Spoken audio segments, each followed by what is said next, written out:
Well, good afternoon and very welcome all of you again to this workshop on ethics, law and policy on human enhancement technologies, which is part of the work package 4 of the EXTEND project about bidirectional hyperconnected neural systems.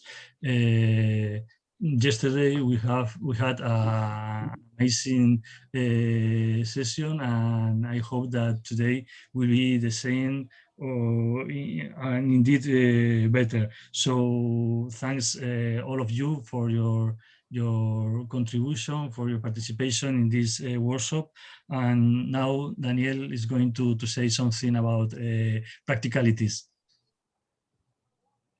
No, first of all, welcome to everyone. As you know, this session has 4 presentations of 25 minutes each one. The 4 presentations will follow one after the others. So comment, question, and discussions will come after the presentation, keeping in mind the content of all of them. So at any time, you can use the chat to write comments or questions and so on. And I think that's all. We can already move on to the first presentation.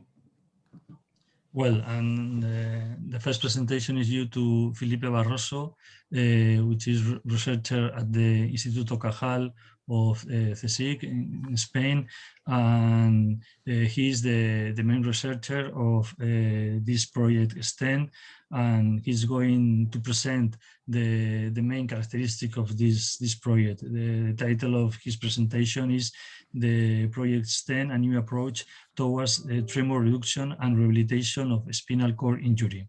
So Felipe, you had the word. Okay, thank you. I'll try to share the screen. Yes. Can you see me? Can you say if you see the presentation? Yes. Okay. We can see. Okay. So hello everyone. Thank you all for attending this workshop. Today I want to share with you the main results that we obtained so far in the European project EXTEND, namely in 2 main approaches: the tremor reduction in essential tremor patients and the rehabilitation of spinal cord injury patients. So this project brings together several partners from 5 different countries. So we are the Neural Rehabilitation Group from the Cajal Institute at CSIC. Also, we have the Imperial College from London, University of Pompeu Fabra in Barcelona, also the Institute of Philosophy, with several people here represented from CSIC too. Hannover in Germany, Aarhus in Iceland, the Madrid healthcare system, Castilla-La Mancha healthcare system, the Chile Ryan Ability Lab in Chicago, which is the main rehabilitation hospital in the US, and also the Madrid-based company Tech9. Okay, so yesterday there were several presentations on neural technologies. So just for you that do not know this project, one of the main goals is to do. Can you still see the presentation? Sorry, just to make sure. Yes. Okay. Yes, we can see. Sorry. Yeah, because this is very interesting for you to see. So the main goal is to develop these implants that should have less than 1 millimeter, the diameter, and to be fully implantable in the muscles. So this has been developed by University Pompeu Fabra in Barcelona and the Fraunhofer Institute in Germany.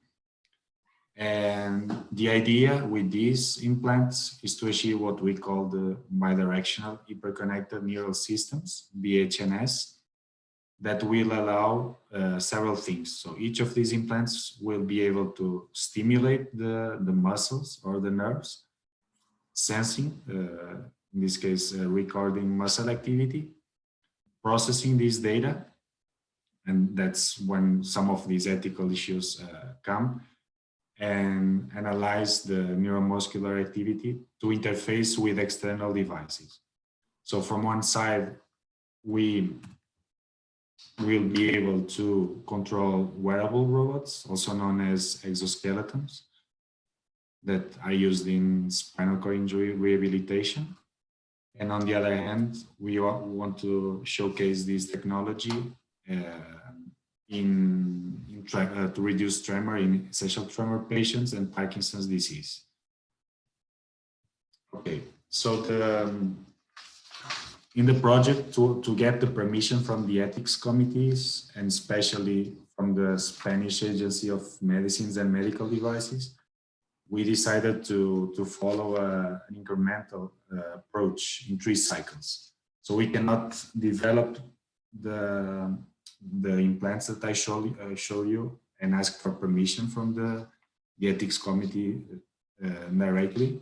We need to go in several steps to decrease the risk for the patients. So that's the main idea. In the first cycle, I'll show you a video later that you will see how to implant this. We use these thin film intramuscular electrodes. This is very small, it's hard to see, but they contain 12 recording points of muscle activity and 3 stimulation points on the other side of the electrode. So the second cycle that we are expecting to get the permission from the Spanish Agency of Medicines this month, hopefully. In this second cycle, all the cables that are connected to these electrodes in the first cycle will disappear. So everything will be wireless. And so basically it's the miniaturization of all this system and the wireless control. So we will have, again, a very similar electrode with a cannula, and this box will be fixed to the skin. So at the end, the third cycle, we will include all these electronics that are here, should be, so it seems like science fiction, but they will be contained inside this very thin and small implant. So we will be able to communicate wirelessly between several implants and external devices. So now I'm very excited to show you the preliminary results that we obtained in tremor reduction. So just a brief introduction. Essential tremor and Parkinson's disease are the main disorders causing pathological tremor. Both disorders are estimated to affect up to 5% of the population in the world. And the typical treatments, including deep brain stimulation or medication, are still ineffective in approximately 25% of the patients. So alternative approaches have been considered, and our group is searching for an alternative approach to this. So specifically since 2015, many studies have used electrical stimulation to try to reduce tremor. So, and this is the approach that we follow in the Extend project. For you to know, I'll try to explain this, I'll try to be as clear as possible, just to explain the basics behind our strategy.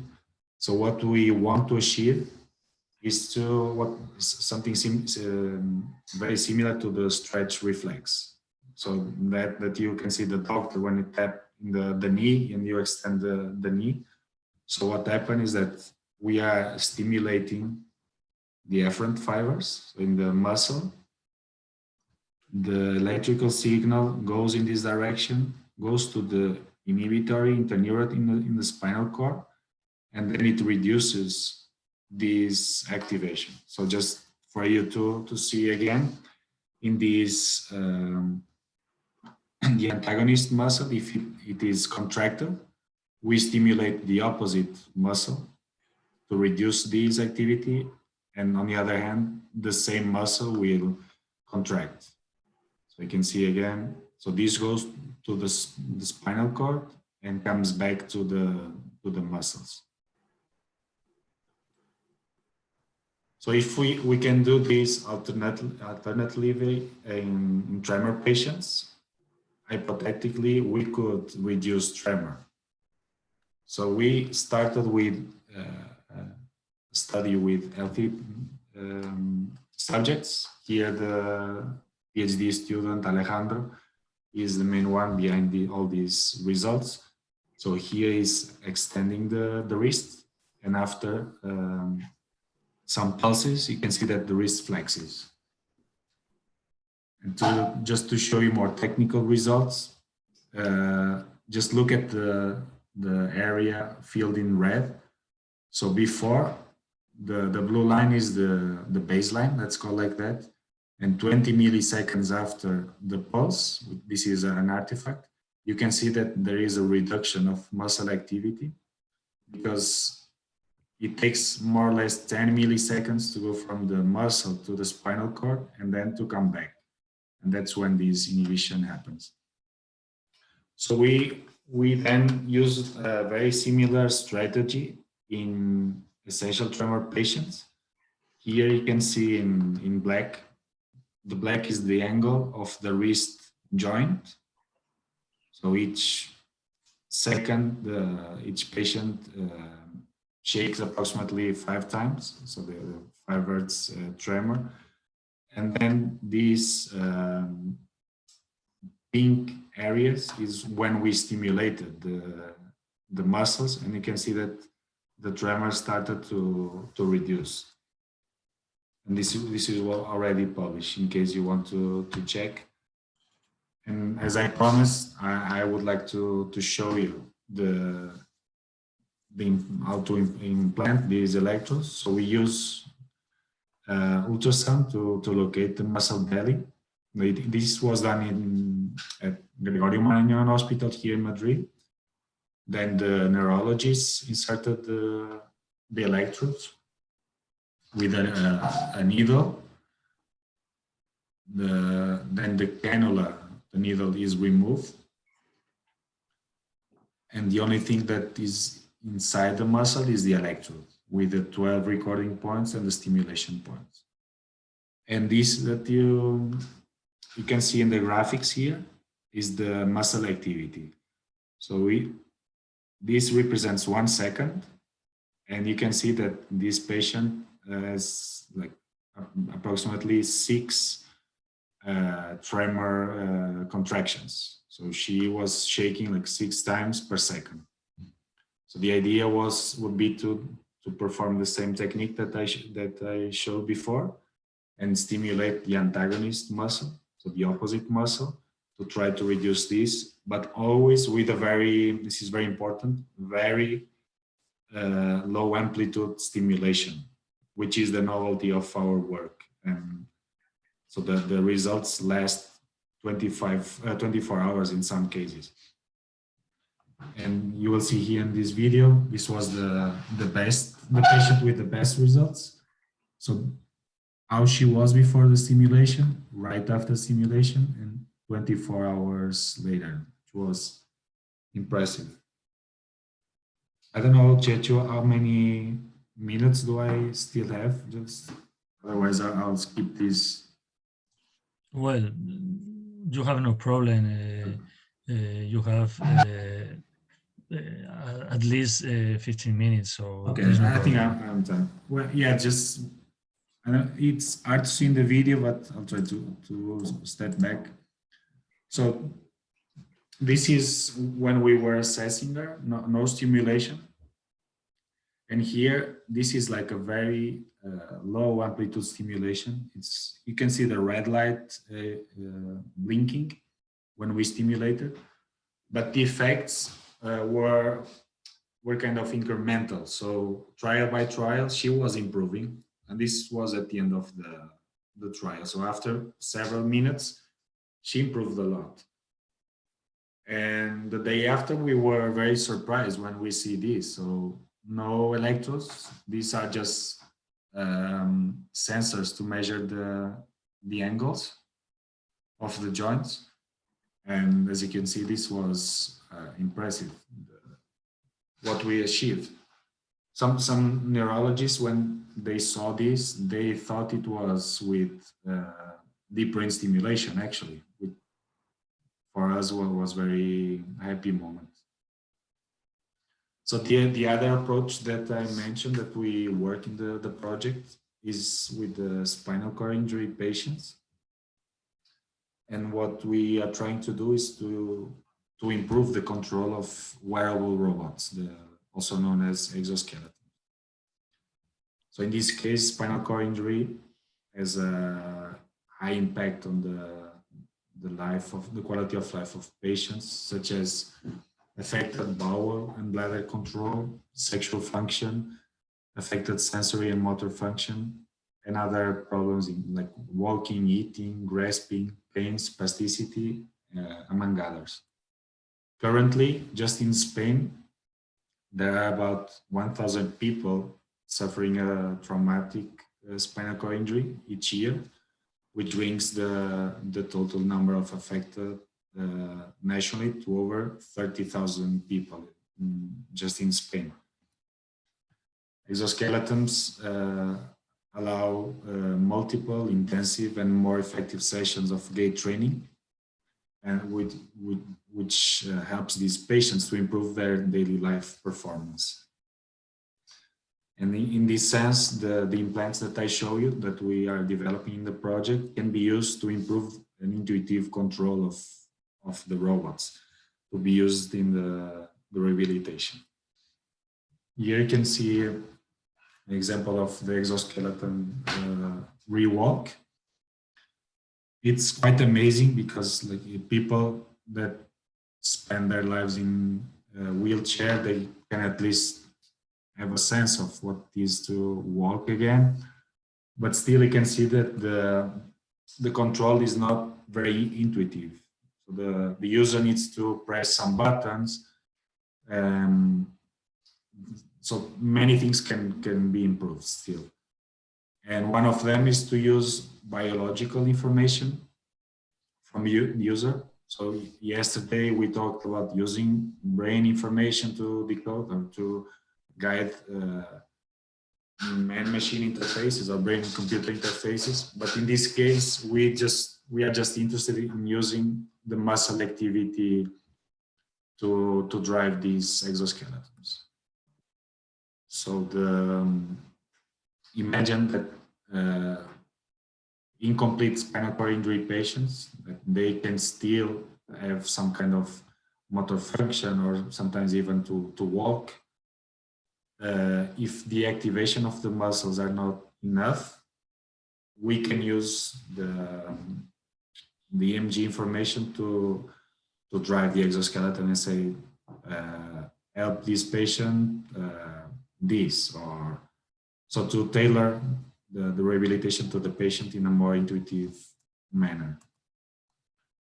So this is in Toledo, the National Hospital for Paraplegics, the doctor here with a healthy volunteer. And he was inserting the intramuscular electrodes. So the insertion procedure is kind of some pain, but then it's not a problem. You can see here the electrodes, it's very thin. And then some of the people involved in the investigation, but also healthy volunteers to test the quality of these intramuscular signals. And they were moving the exoskeleton to see if the quality of the signals is still acceptable. And our results show that they were very, very good. So we can proceed and move to the next cycles of the electrodes.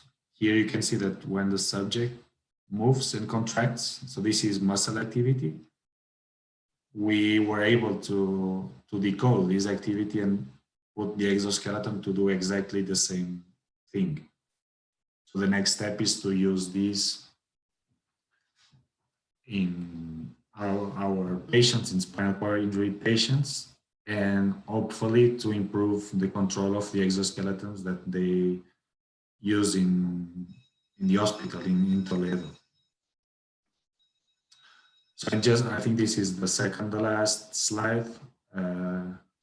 So our future work inside of the extent project, always with the help of our colleagues from the Institute of Philosophy to tell us that we are going to the correct ethical path, is to test the cycle 2 and cycle 3 electrodes. So this is the cycle 2 electrode, cycle 3. So this is very engineering style, but just for you to know that the final goal is to improve the control of the exoskeleton using each of these electrodes, and hopefully to show that this can be used in the future for better rehabilitation and better results. So just to finalize, this is some of our colleagues in the project. You can see here also Aníbal from the last meeting. It was a virtual meeting, of course. And this Thursday, we will have another preparation meeting with the consortium, and next week with the European Commission. So I hope everything goes very well, and thank you all for attending the presentation. Thank you very much, Felipe, for your presentation. I always feel some kind of emotion when I see the work of your team about these issues, because we always talk about technologies, enhancement, rehabilitation, but at this time we have the privilege to know in a direct way how you operate with this kind of technologies, and we can see the effect that can be improved the life for people. So it's very interesting to work together, and we are learning a lot of things about your work, and it's a stimulus to think about the ethics of technology for us. So we are very grateful. Well, we can talk about these issues and others at the end of the presentations. Now the second presentation is due to John Rueda and Francisco Lara from University of Granada and Pablo García Barranquero from University of Malaga. The title of the presentation is Capabilities Enhancement as a Goal of Medicine, which is related with the issue of treatment and medicine linked to rehabilitation. So John, Pablo, Paco, you have the word. Okay, thank you.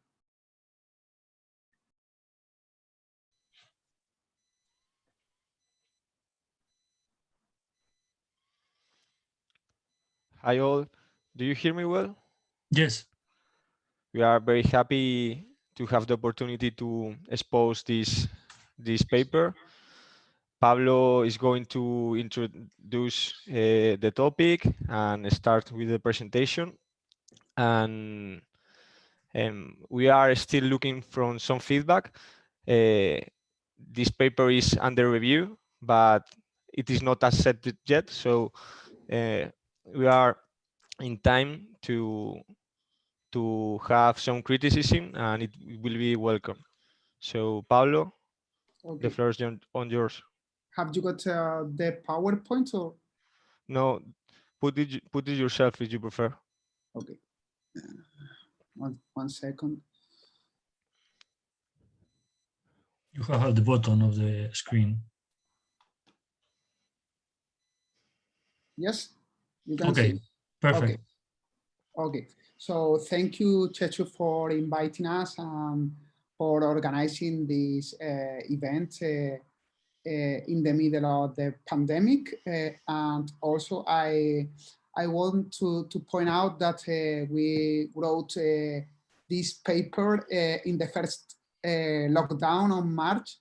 and was an incredible opportunity to work without other motivations. So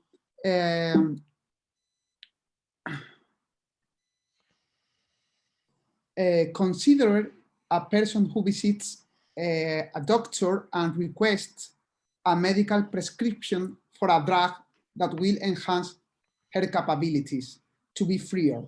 Medicine is a discipline permeable to change.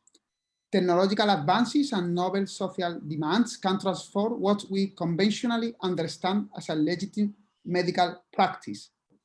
Medicine now accommodates a wide range of practices that are not strictly related to the treatment of disease. For a long time, doctors only heal people. But now, for example, they prescribe vaccinations in order to improve our immune systems. And this is very, very close to the circumstances that we are living. And thus, we are initially surprised by these patients' requests in the imagined situation that we create in our paper. But the doctors don't only heal, but also improve our lives and increase our welfare. And this concept is related to the comments that we finished the question and answer yesterday. The increasing possibility of enhancing the capabilities of healthy people through biomedical innovations, and my workmate John will present different types later, has generated an intensive, interesting, and provocative debate in bioethics and also in philosophy of medicine. This is the structure of our talk. We divide into 4 different points. I will present the first and the second, and John Rueda the rest. Firstly, we will criticize the arguments that attempt to delimit the scope of medicine to strictly therapeutic goals. After acknowledging the virtues of an alternative computation of the goals of medicine, we will diminish due to theoretical and practical reasons. Thirdly, John will put forward a new proposal of the goals of medicine based on the capability approach. And for our perspective is the novelty that we have introduced in this debate, and the section that we want to receive more feedback if you can and you want. And finally, we will defend that the enhancing the capabilities related to procedural autonomy can be a manner of making people freer through biomedicine. I don't know if people on this room know Dr. House TV show. Dr. House believes that his job as a doctor is to treat the disease. And his approach is markedly very naturalistic in the philosophy of medicine, because he lives in his personal values aside and focus on the facts that interest him. That is the patient's pathologies, which are seen as a biological phenomenon that can be identified, studied, treated, and finally, at the best, healed. For him, the autonomy of patients is a secondary matter. And this is the ideas of a Bursian perspective that is very, very popular in health and disease dichotomy and debate. However, this conception have 2 advantages. On the one hand, his therapeutic view of medicine give a clear and unified goal. For example, fighting with cancer or dementia or other diseases or disorders, and demand that stem from this perspective are objective, because in this approach, we are focusing on patient's pathology and not in patient itself. And this is not coincident that the big critics of enhancement share this essentially therapeutic approach to medicine, following Bursian perspective, but in the words of Fukuyama, Habermas, Michael Sanders, among others, in this debate. And from our perspective, this conception has two problems. Firstly, it endorses the treatment enhancement distinction, a dividing line that we think that is often discrepancy, unclear, and overall normatively irrelevant. But maybe Blanca Rodriguez can present clearer this point, or we can chat if we are in the same line. And secondly, naturalism sometimes relies on an essentialist vision of medicine as related only to the therapeutic endeavor. And this is very close to Callahan or Pellegrino point of view. And in contra of Dr. House TV show, we create a new character. This is Dr. Welfare, because she believes that medicine should make people's life better. According to her, medical intervention should promote patients' well-being. Preventing, treating, and mitigating pathologies are actions that we have to achieve, but Dr. Welfare maintained that scientific and technological innovation are opening more goals than therapeutic possibilities, and these goals can be also benefits for individuals too. Medicine, in fact, has never restricted itself only treating disease, and this is also true. Following the WHO, these doctors think that health consists in promoting a state of complete well-being for individuals. So, in other words, there are more than only focusing on treating diseases. Welfareists even see therapy as a subclass of enhancement, and this is in the line of Wahiro Center of Practical Ethics at Oxford University, for example, Sabulescu, Sandberg, or Kahane, because for them, the purpose of enhancement is to make people's life better. So to increase the well-being that is produced in them can be achieved both medically treating disease, but also enhancing the natural potential of human beings, or also incorporate a new capacities, and this can be aligned to or a way towards to transhumanism. I give the floor to John Reda. All right, thanks, Pablo, for introducing the first part of our paper.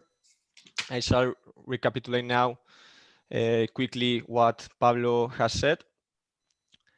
The goal of medicine for naturalist perspective is restoring normal functioning, and for welfareism, the goal of medicine is satisfying well-being preferences. We reject those views because we think that both have theoretical problems. On the one hand, naturalism endorse the therapy enhancement distinction, which we think that is problematic on the descriptive level, because there are many moments in which the lines between therapy and enhancement are not accurate, and also because naturalism has depicted an essentialistic view of medicine as limited or restricted to therapy endeavor, and this historically is not correct. And some naturalist authors such as Bush has said that this is not an accurate view of medicine. And on the other hand, welfareism has specific problems, such as that the preferentist view of well-being that is based on the fulfillment of subjective preferences can be distorted by some unchooses inequality, adaptive preferences, or some systematic inequalities. So in the third part, we look or we try to propose an alternative view for the goals of medicine. In the last version of our paper, we try to do it focusing on the importance of medical practices on the freedom of humans. We indirectly have spoken a little bit about the capability approach, but one of the referees have said that we should focus strictly on capability approach and its relation with enhancement medicine. So now we have changed this section, and it is true that the capability approach overcomes some of the problems of naturalism and welfareism in relation to enhancement debates.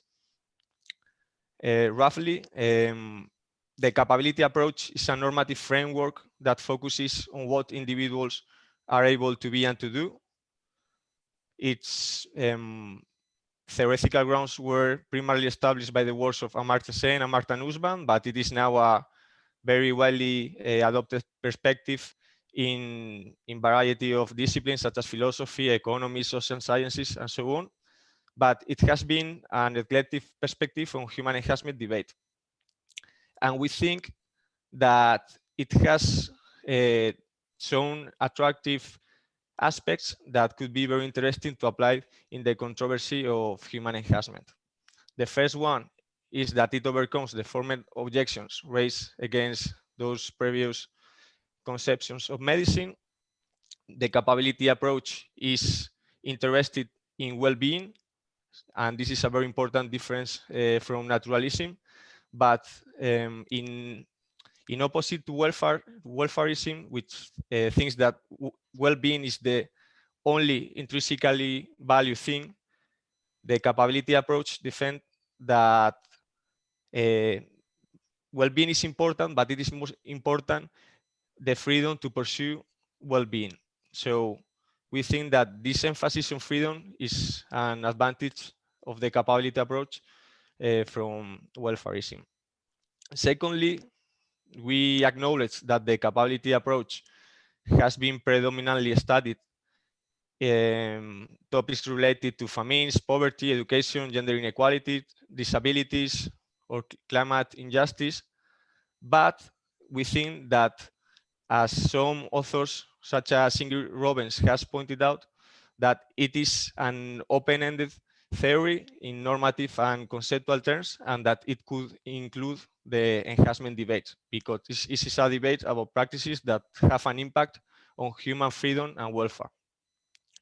Thirdly,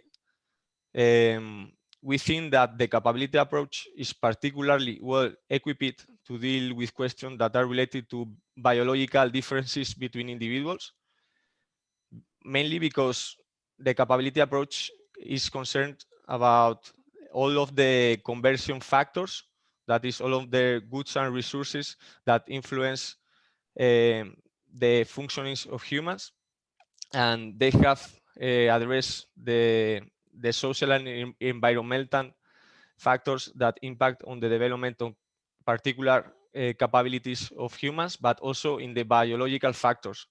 Because, for example, if you take the list of the 10 central human capabilities of Nussbaum, most of them are influenced by biological factors. So we think that because of the capability approach is biologically attentive and also a very context-sensitive framework, it could approach the enhancement debate better than naturalism and welfareism. And fourthly, we think that the capability approach is a very versatile theory regarding distributed justice. It is true that it establishes a metric of justice to make interpersonal comparisons of well-being, opportunities, and effective freedom. And of course, this metric is capabilities.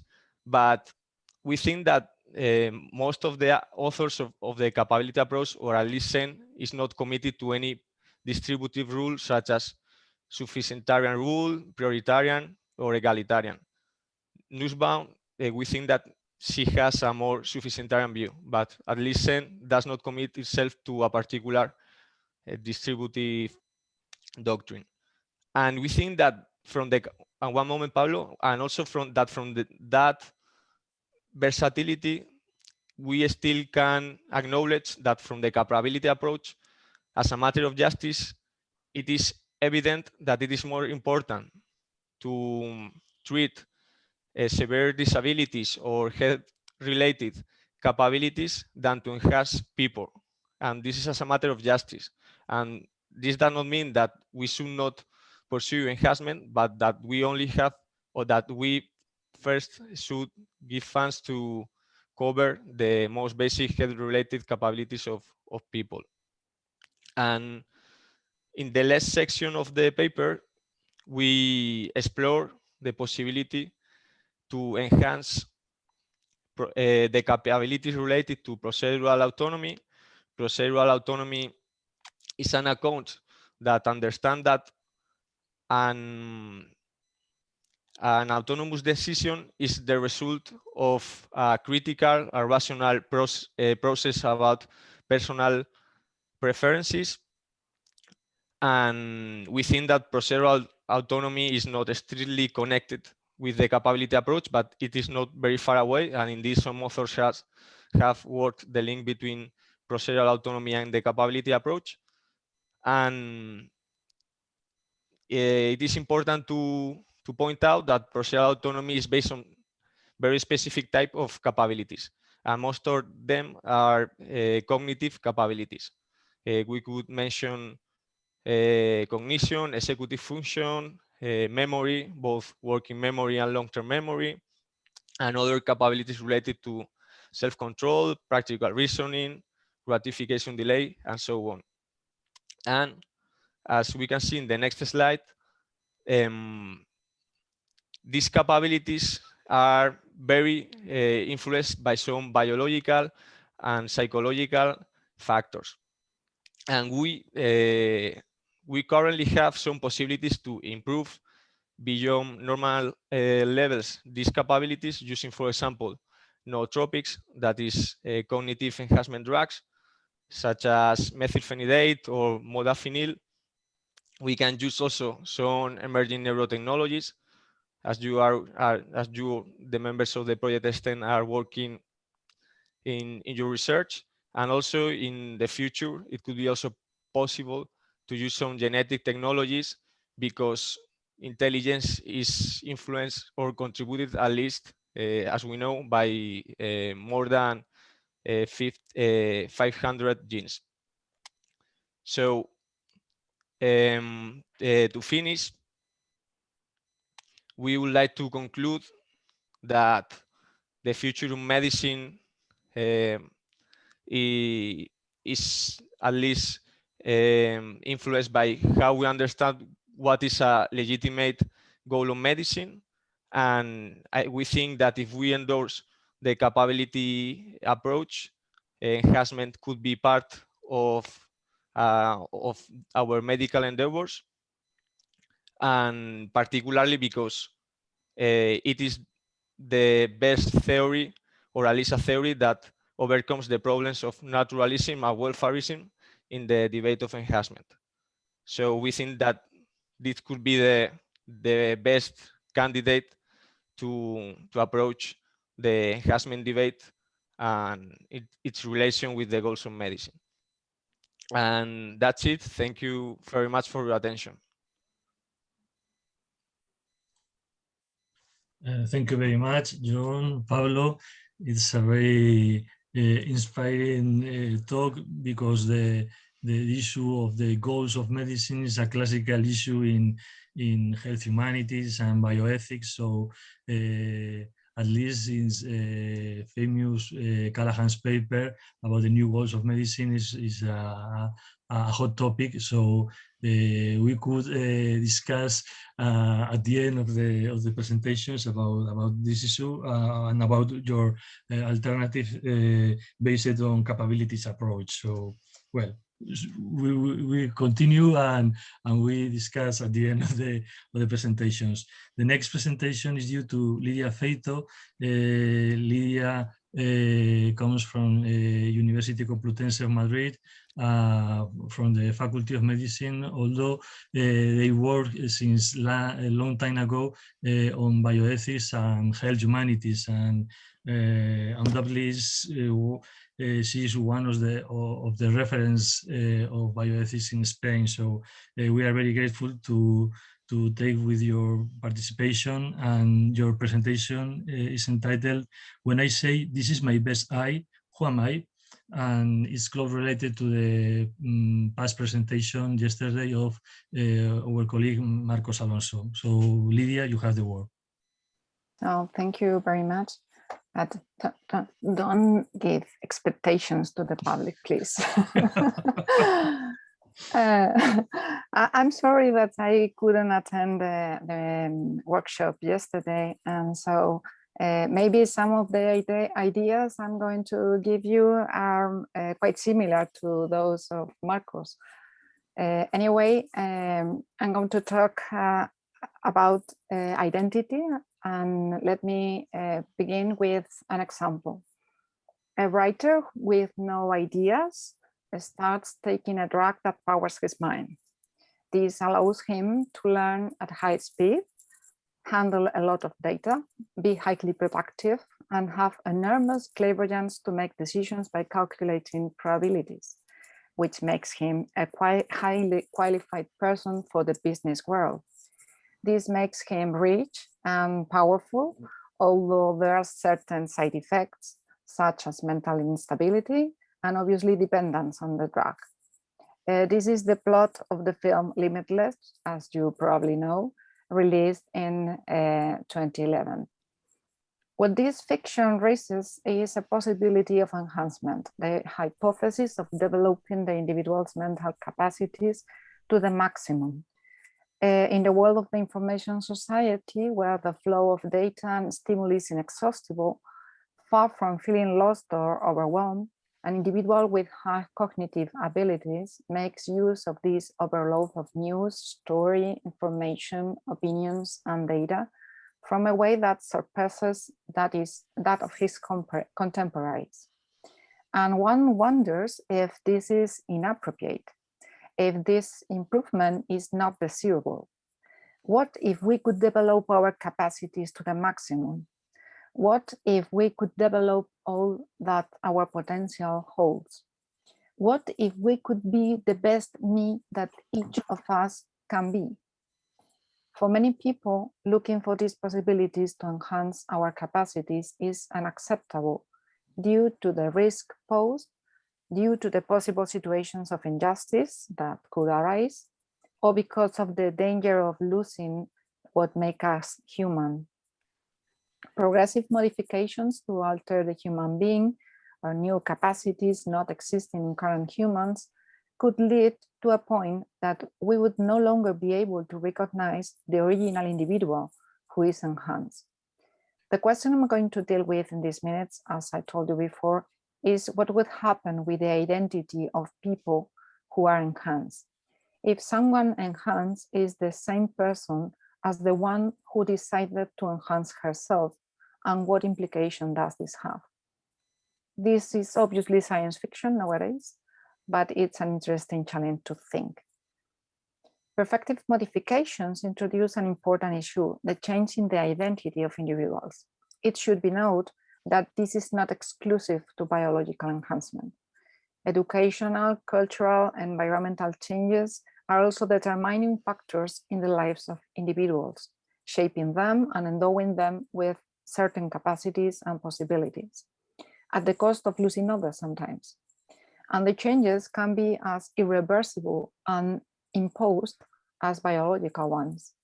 Nevertheless, there remains a conviction, perhaps an irrational conviction, that it's only or mostly the biological that can change our way of being, even sometimes losing our very humanity. We should add that our culture appreciates effort, perseverance, the desire to be better, as virtues that show an eagerness to improve, and a development of our capabilities, but as much as possible only through environmental and cultural means.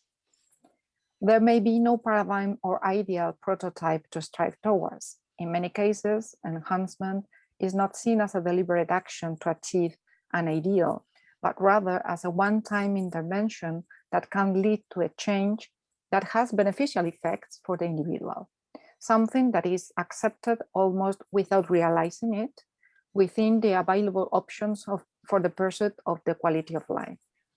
So progressively, modifications are introduced, the whole of which represents a certain continuous improvement, an unlimited process that can open up endless possibilities without an ultimate perfect solution.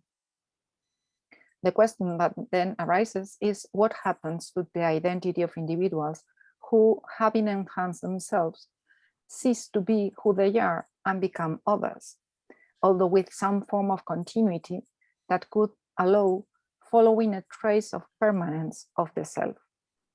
The improved self that claims to be the best possible self is not the same self as the one that decided to enhance herself, although there is some continuity between them.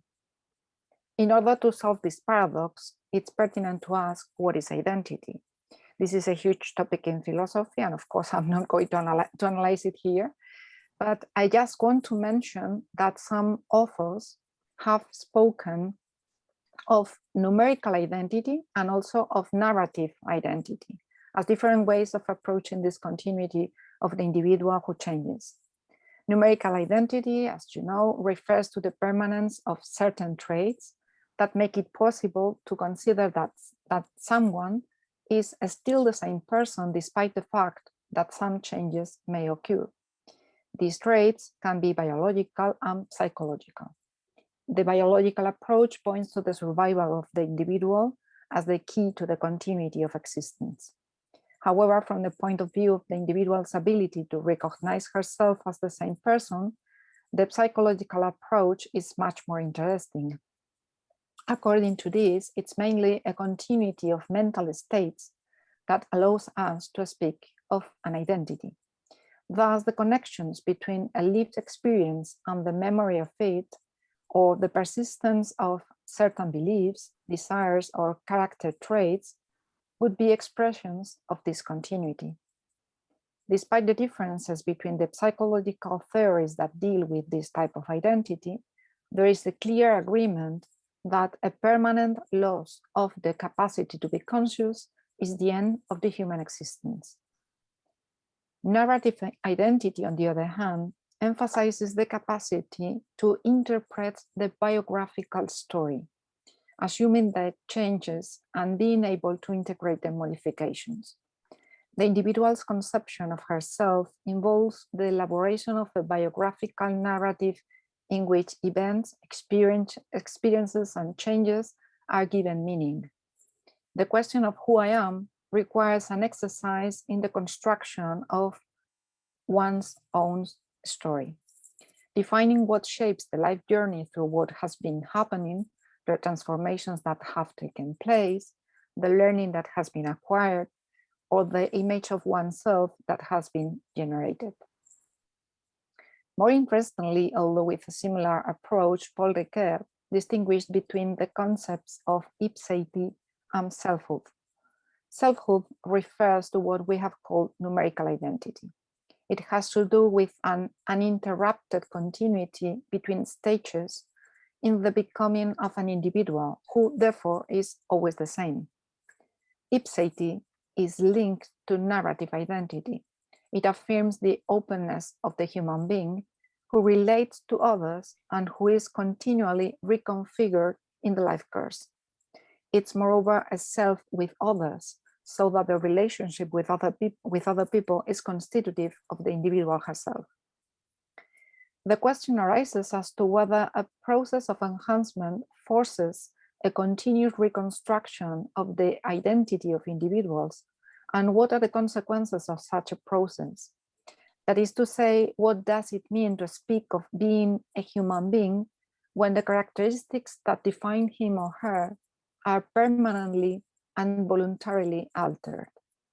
For example, in the case of neuroenhancement, it might be difficult to determine to what extent a subject's approval of her new improved personality is assuming capacities that have been modified in a process of neuroenhancement.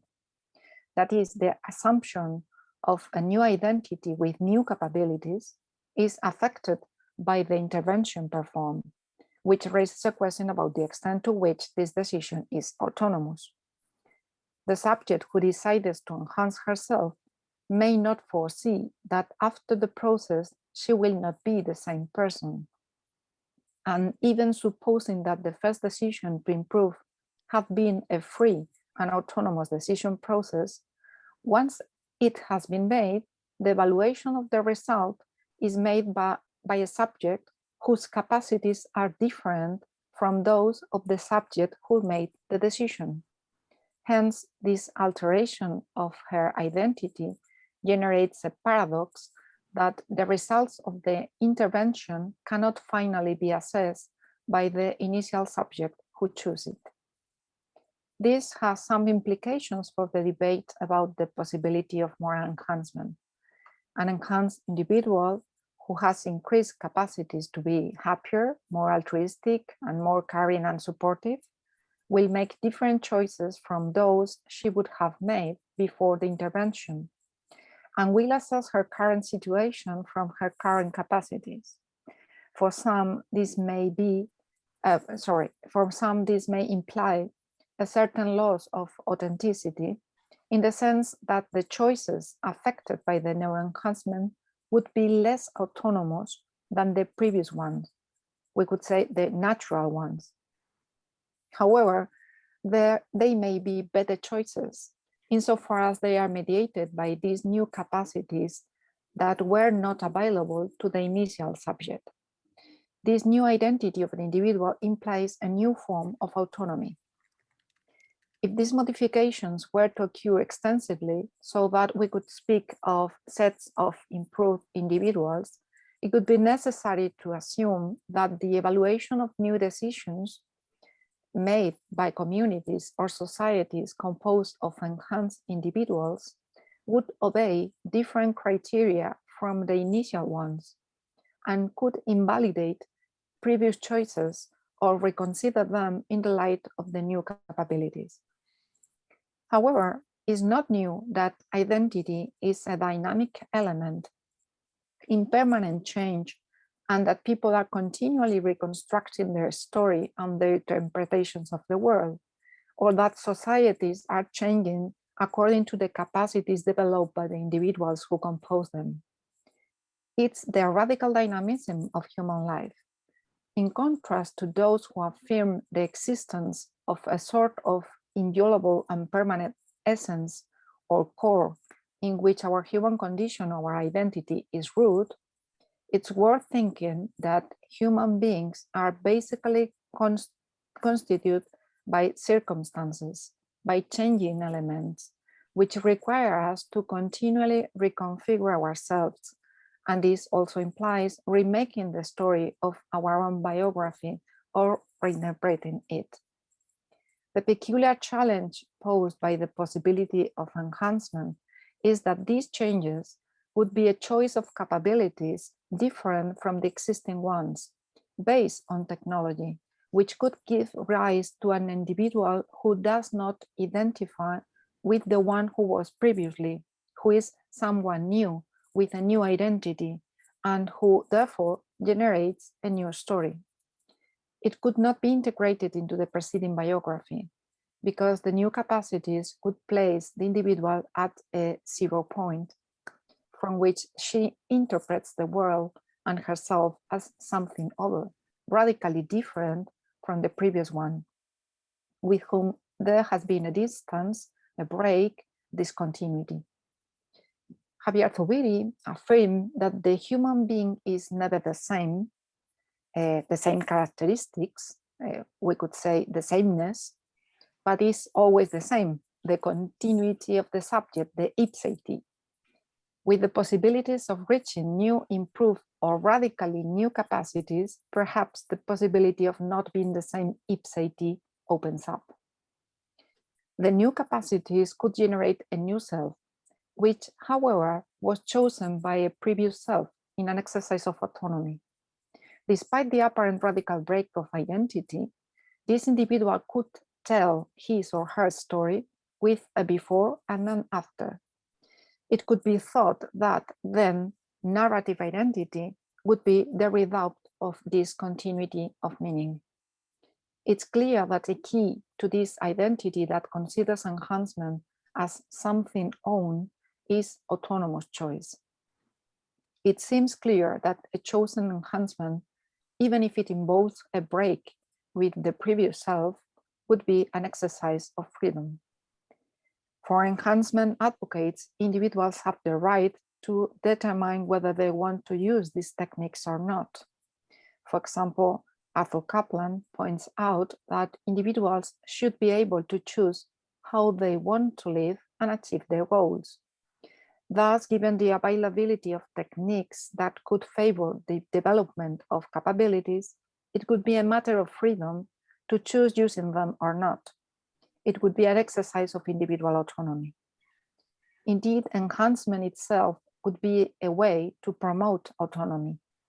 Other authors, as Schaeffer, Kahane, and Savulescu, propose to consider that if it's accepted that greater rational capacity is a fundamental basis for greater autonomy, cognitive enhancement could lead to more and better reasoning capacity, and therefore would be a way to increase and improve autonomy as well. However, I think that in both cases, a fundamental issue is overlooked. It's important to take into account that freedom and autonomy are not individual acts, but occur within a framework of relationships with other human beings. Narrative identity, which allows us to construct the story of an ever-changing self, cannot be adequately understood without the relationship with others. Who we are has a close relationship with the rest of humanity, to the point that a large part of that identity has to do with recognition, with the fact that other people recognize us and give us a name. They also construct an image of ourselves, which is a part of who we are, and that they are also in our story. Even if a person loses her memories, she can recompose her identity and her biography through the story of others, of those who know her, of those who remember who she was. Identity has then a relational dimension. Likewise, autonomy is also relational. It's achieved with others in a network that gives meaning to our actions and choices. The autonomous individual decision maker is a fiction, because people are in networks of relationships, some of which depend on culture or socioeconomic conditions, so that the presumed freedom of their choices is not such. Regardless of how robust the psychological capacities of the agents are, there may be external conditions that make it impossible for them to be autonomous. The interpersonal becomes therefore a key to understand one's own identity and the exercise of autonomy. From this perspective, autonomy is not exclusively linked to the traits of a mental state of capacity that can be improved, but rather to the possibility for the agent to undergo a process of critical reflection to unravel the factors that determine her choices. Therefore, in addition to capacity, authenticity is required. And this second trait is historical, biographically constructed, and has to do with the possibility of expressing and defending preferences without generating any emotional distortion. A real autonomy has to deal with the constraints of the context and with the limits imposed by culture, traditions, assumed roles and expectations for a person in a society. To be aware of those determinants is the only way to make elections with authenticity. Our own biography is a discovery of who we are in a context, or rather, who we are being. In the scope of enhancement, this implies assuming that the relational dimension is central to one's own identity from a perspective that is narrative, and that assumes a process of continuous reconstruction. The improvement of capabilities, if accepted, would require a careful analysis of that improved self, my best self, which is a self among others, and which cannot be understood without a collective, historical, contextualized narrative. That is why, once again, Ortega y Gasset is right when he states that I am me and my circumstance, and if I don't save it, I don't save myself. That's all. Thank you very much. Thank you very much, Lydia. It's very, very beautiful talk, and you have spoken about some of the issues that are driving all the conference about improving, about autonomy, about change, about time also. So we could chance to talk about all of that, because I am very interested in the difference between procedural autonomy in the previous presentation and that of relational autonomy and recognition of your presentation, and the impact of enhancement in these two kinds of conceptions about autonomy. So it's very, very interesting. So now the last presentation of this afternoon, the last but not least, is due to Blanca Rodriguez, another amazing colleague from the University Complutense of Madrid, in this case from the Faculty of Philosophy, and she's going to talk about the treatment, enhancement, distinction, ethical issues. So Blanca, you have the word, please.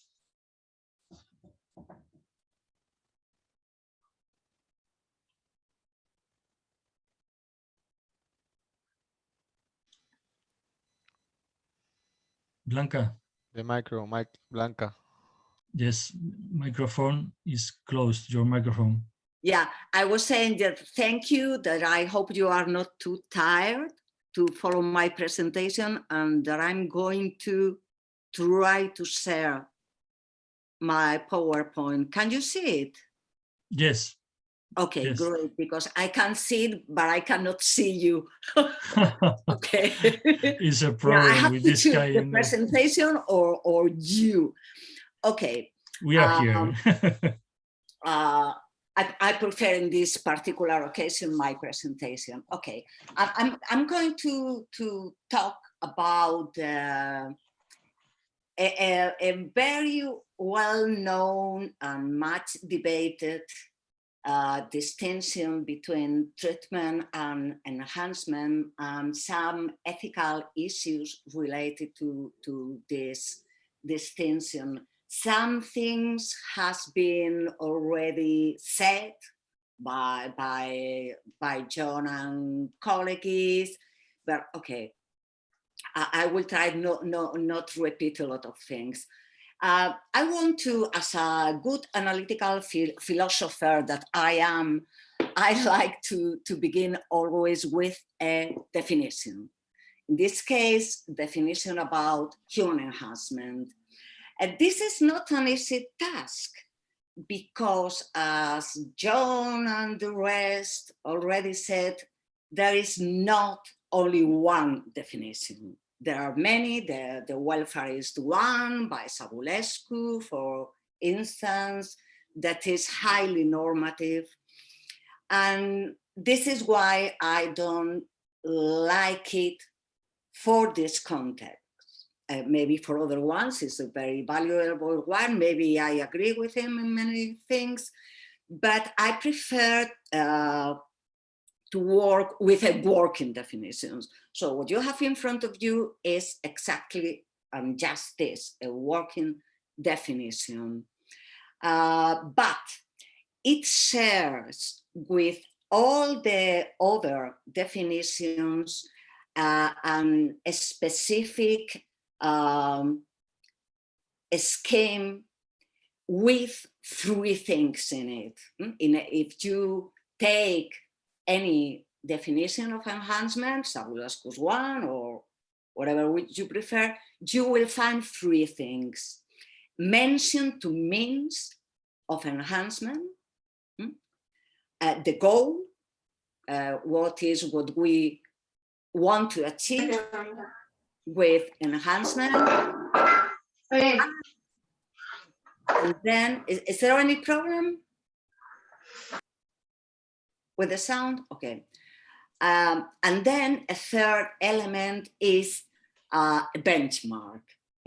In this specific working definition, you have in different colors the means, use of medicine, technology and techniques, the goal to improve the capacities of people, and the benchmark beyond what we consider normal or healthy. Okay. I'm going to, by the way, to focus in this third. Any of these 3 elements are controversial.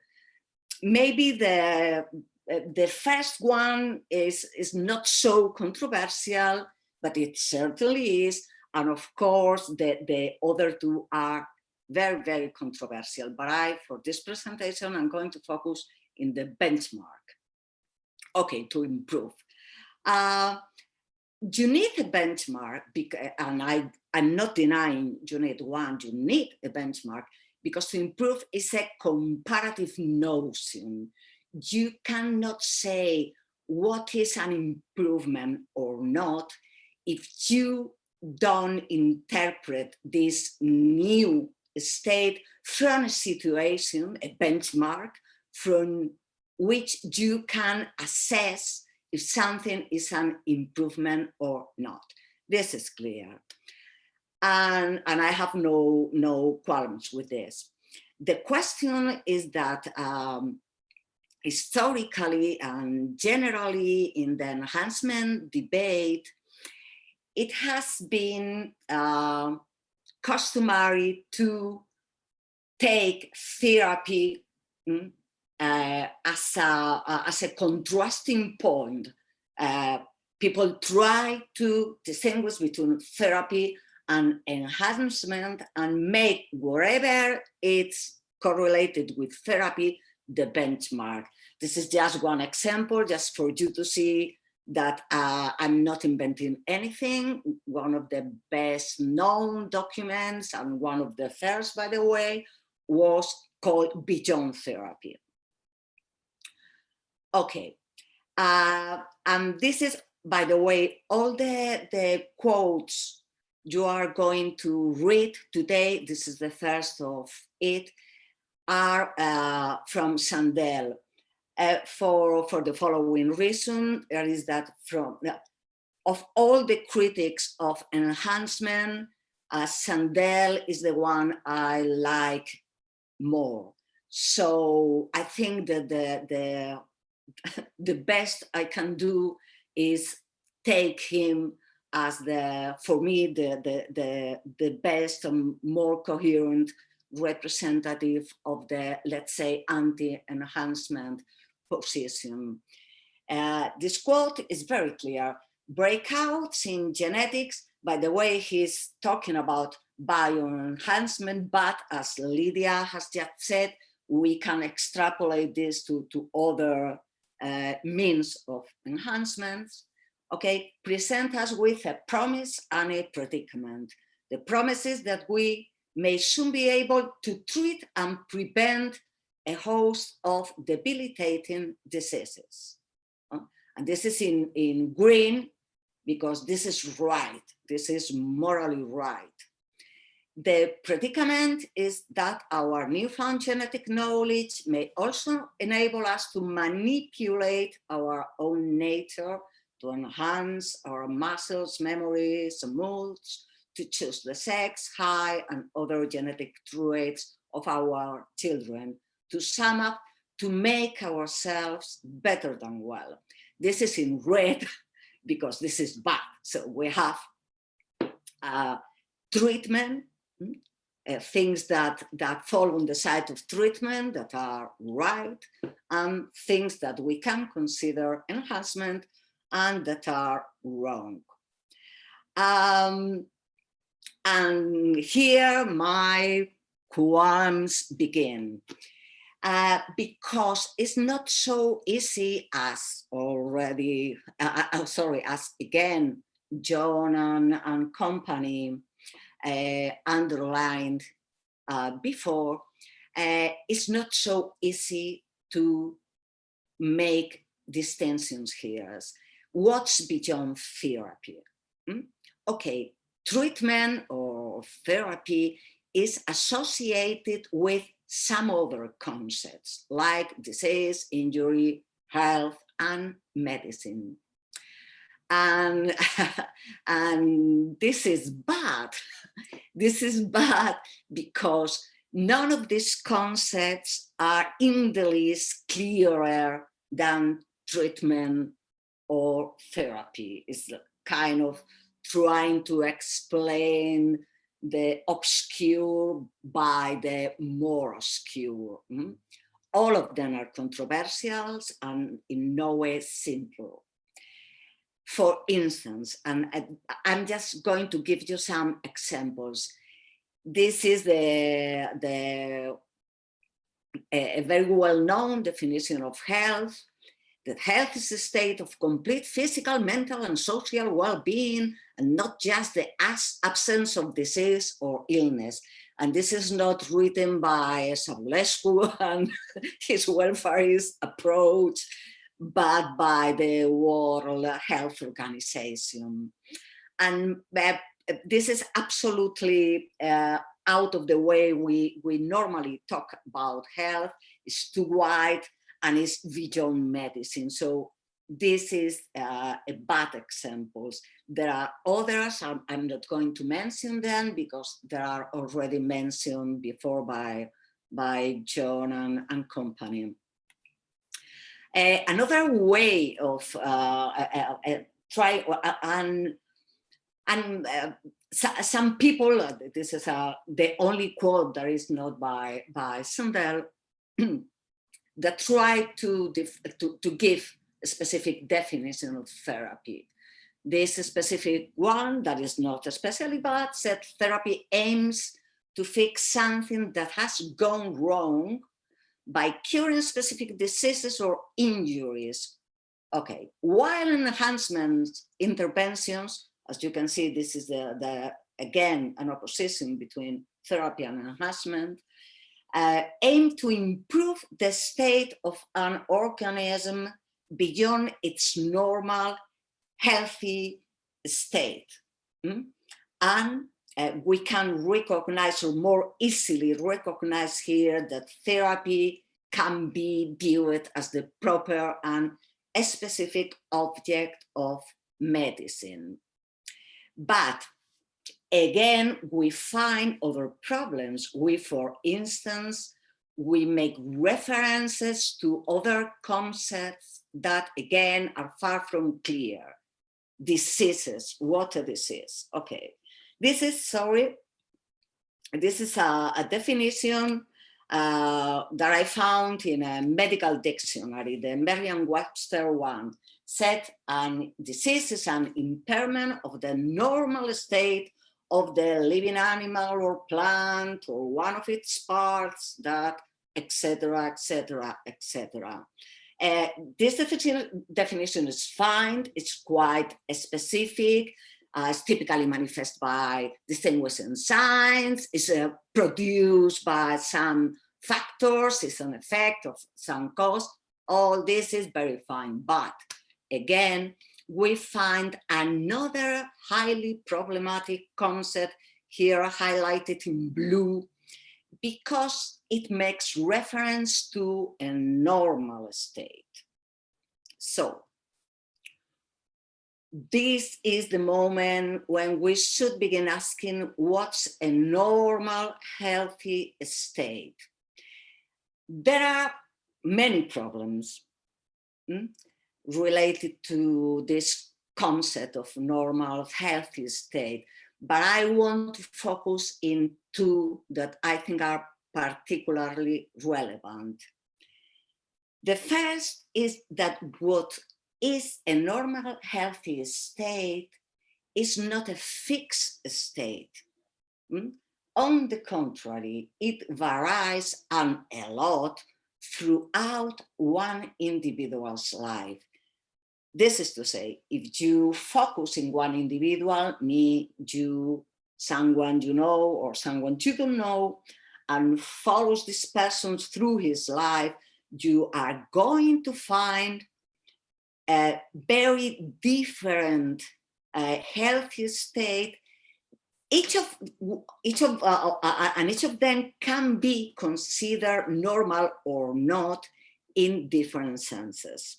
And forget now the individual and think in interpersonal comparisons. Okay, almost all, not to say all, because I don't want to be exaggerating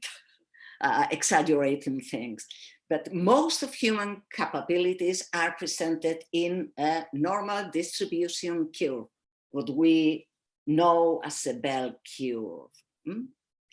And this happens in individual variations linked to diseases or injuries.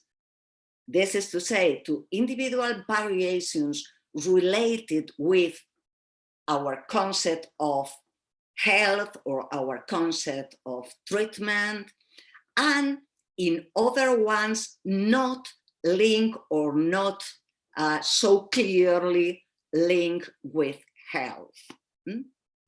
So in the first category, lifespan variations, it's very easy to find examples. This is just one. If you have cataracts at 70, it is normal, because normal is a statistical concept. And in fact, a cataract surgery is a normal medical procedure. But if you, for some reasons, you have cataracts at 30, this is not normal. This is going to be attributed to a specific disease or a specific injury. But probably, and in this second case, it will be controversial, as this is not normal, how we can, okay, let's leave this for discussion. The most impressive question for me is that for Sandel, this is morally permissible. Quote, everyone would welcome gene therapy or other means of intervening in human capabilities to alleviate, he gives another example, muscular dystrophy and reverse the loss of muscle mass that accompanies old age. So,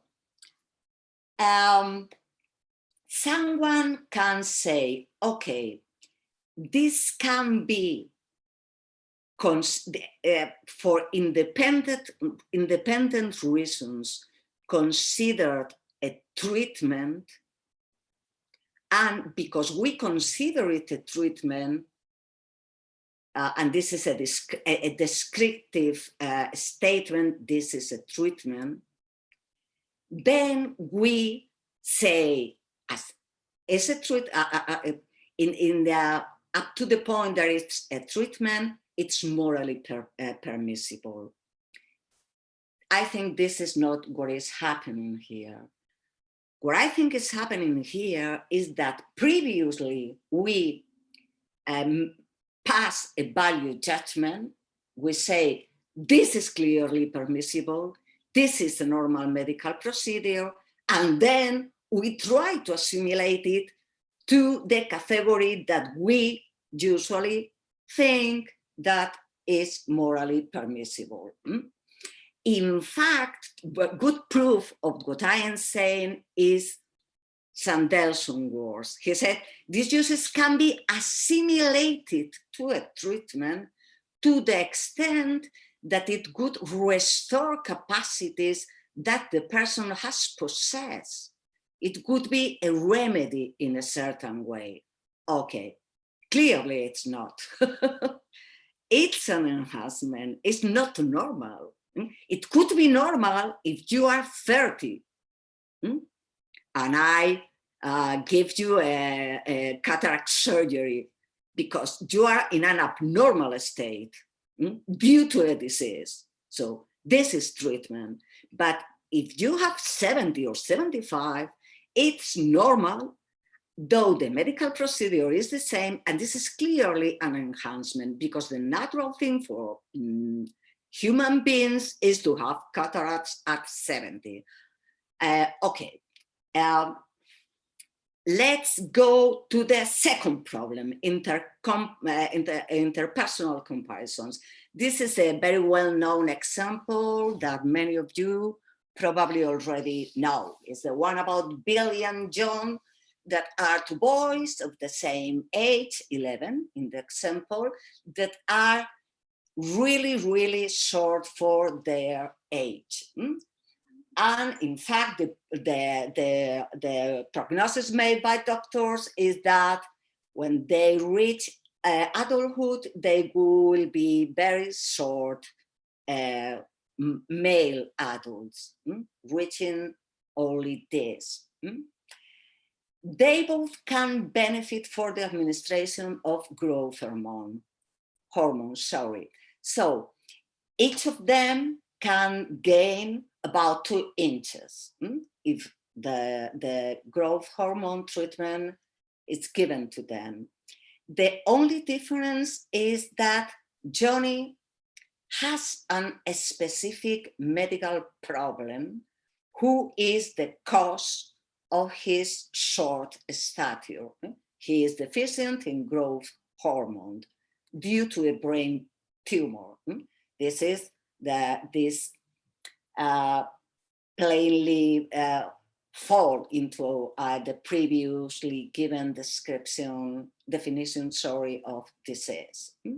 On the contrary, Billy's growth hormone secretion is normal. His only problem is that his parents are also small. So in this case, if we want to make this distinction between treatment and enhancement, for Johnny, this could be treatment. For Billy, it could be enhancement.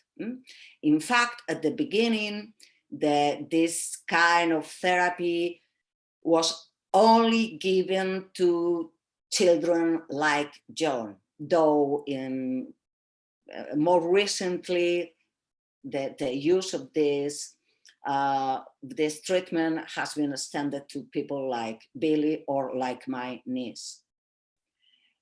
But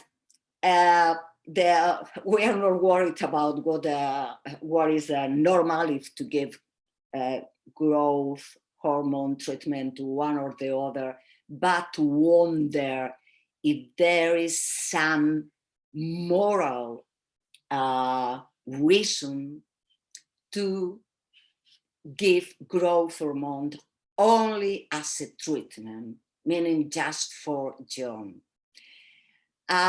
For some of us, maybe not for all of us, but for me and for many other people, this has one first problem, that it looks absolutely arbitrary. They both have the same problem, and the problem, beyond the brain tumor, is that they are very short. They are going to face, as adults, the same consequences, those usually linked to males of very short stature. And the same solution can be applied to both.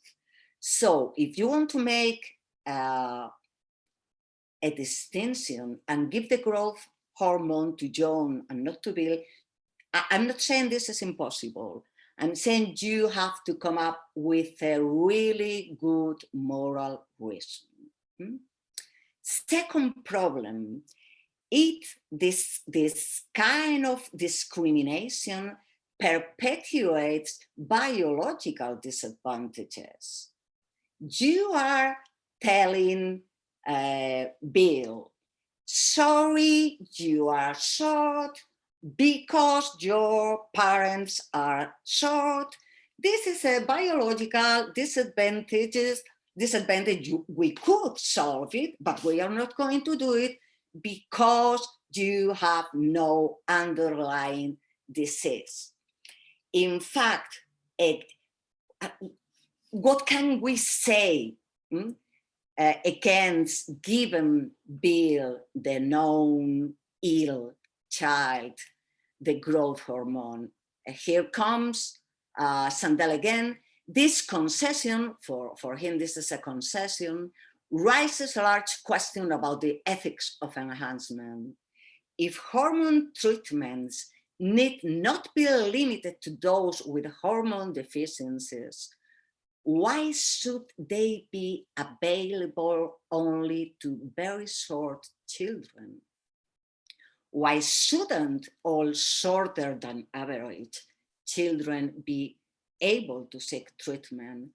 And what about a child of average height who wants to be taller so that he can make the basketball team? As all of you probably see, this is the typical structure of a slippery slope argument, because it seems that for Sandel, it's not very problematic to give the growth hormone therapy to very short children, okay? This, okay, can be accepted. The problem is that immediately after, that we are not going to find any reason to discriminate because these very short children to other not so short, but still shorter than average. This is the, as many of you know, I have some problems with the slippery slope argument, but okay, this is Sandel's argument. Okay. Then, if we assume another question brought about by Sandel about restoring capacities that we used to have but have no longer, we will face another problem. And I don't know, okay, this is another example that I think is very clear. In this case, it involves 3 different persons, Anna, Bernard, and Clara, for the sake of the initials. They are adults in their 30s, and they have different IQs. Respectively, Anna is 80, Bernard 100, and Clara 130. Okay, that's fine. Now, imagine that B and C have been victims of a neurological disease.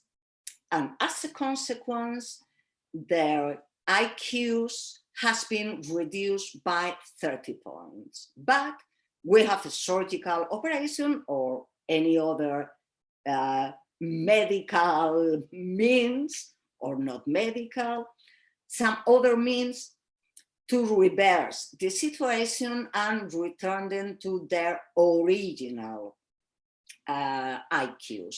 If we do this, we are restoring them to something that they used to have and they have lost due to an accident, a kind of disease.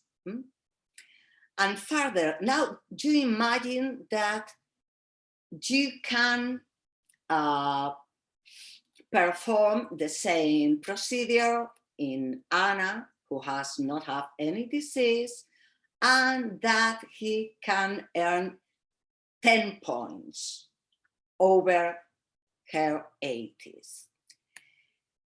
If now in this situation you wonder what is treatment and what is enhancement, you are going to find that problems arise in every corner. Think about Anna, the one with no injury, no accident, and no reduction. With the operation, she would reach 90. She is now, since the beginning of her life, 80. With this operation, she could reach the limit, the bottom limit of normality. With the same operation, okay, first one, okay.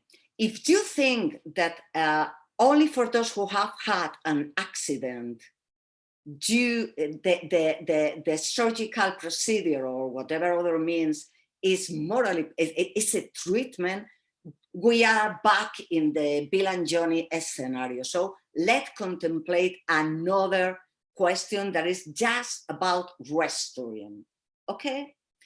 Bernard would return to normal.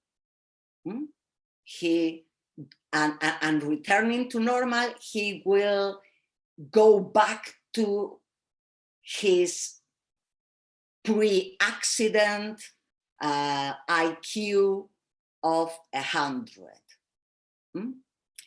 If you think about reaching normality, this could be considered a treatment. Now think about Clara. Even if she has lost 30 points, her intelligence is still normal. In fact, it's the same that Bernard has before his accident and is going to have back with the surgical operation. If you are thinking about normal, for Clara, despite the accident and despite the restore thing, the operation will be an enhancement, okay? And now imagine that it was possible to restore to Clara only not 30 points, but 20. In this case, we could be forced to say that this would be considered a treatment because he would not exceed the normal. He would be in the upper limit of the normal, unless something happens and she reached 121. So for her, the surgical procedure would be an enhancement, even if he is still 9 points below Bernard, below her pre-accident self. So you are not restoring. If you focus on restoring, Anna could not be treated, which again is or Bill and John situation. If you think of treatment in terms of normal, you find this ridiculous situation, and you face this ridiculous situation even if someone is after the operation below her previous self. I hope this this example is clear. So another question that is already being treated by John, so I will be very brief. It's said usually that prevention is better than cure. Of course it is, but it's very difficult to classify interventions that reduce the likelihood of illness. They give the example of vaccines. I'm not going to insist.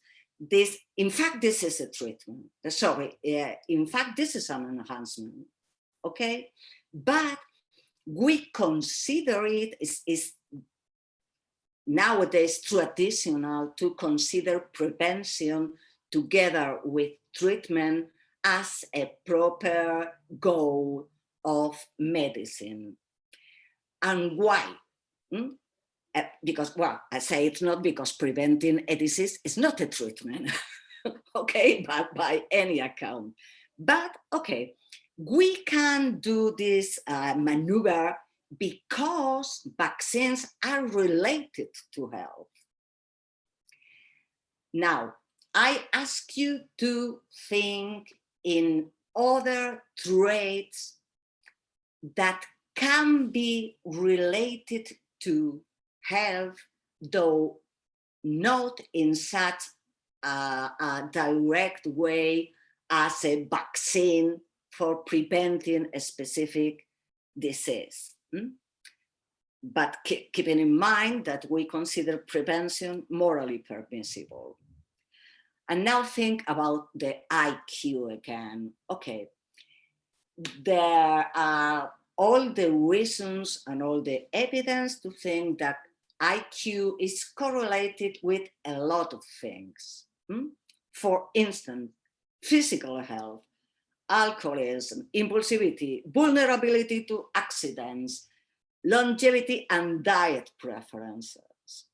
All this is related to health. So you can find that one intervention on the IQ, from this point of view, is quite similar to vaccines, only more widely related with health. This is fine, but surprise, surprise, this could be, I think it could be less problematic if the relation between IQ and health could only be present in cases of an IQ below normal. So, and this is so, each increase as near to normal you are, an increase in an IQ below normal is correlated with an increase in health and longevity. But the problem is that this also happens with people with normal IQ and with people than more than normal IQ, with people in all the bell curve. Every point of increase in IQ is correlated with an increase in all these other things. And this is no treatment anymore, because we are talking about people in the normal range and even with an IQ higher than the normal. This is just one example. And this is beyond health. And it's not also a good idea to try to say, I'm not going to insist because the same reason as before, John and company has already talked about this.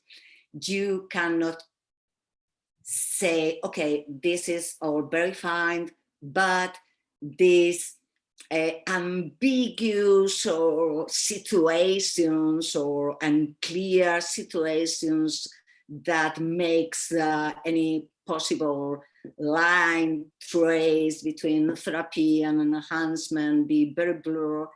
But these are clearly not related with the exercise or the proper goal of medicine.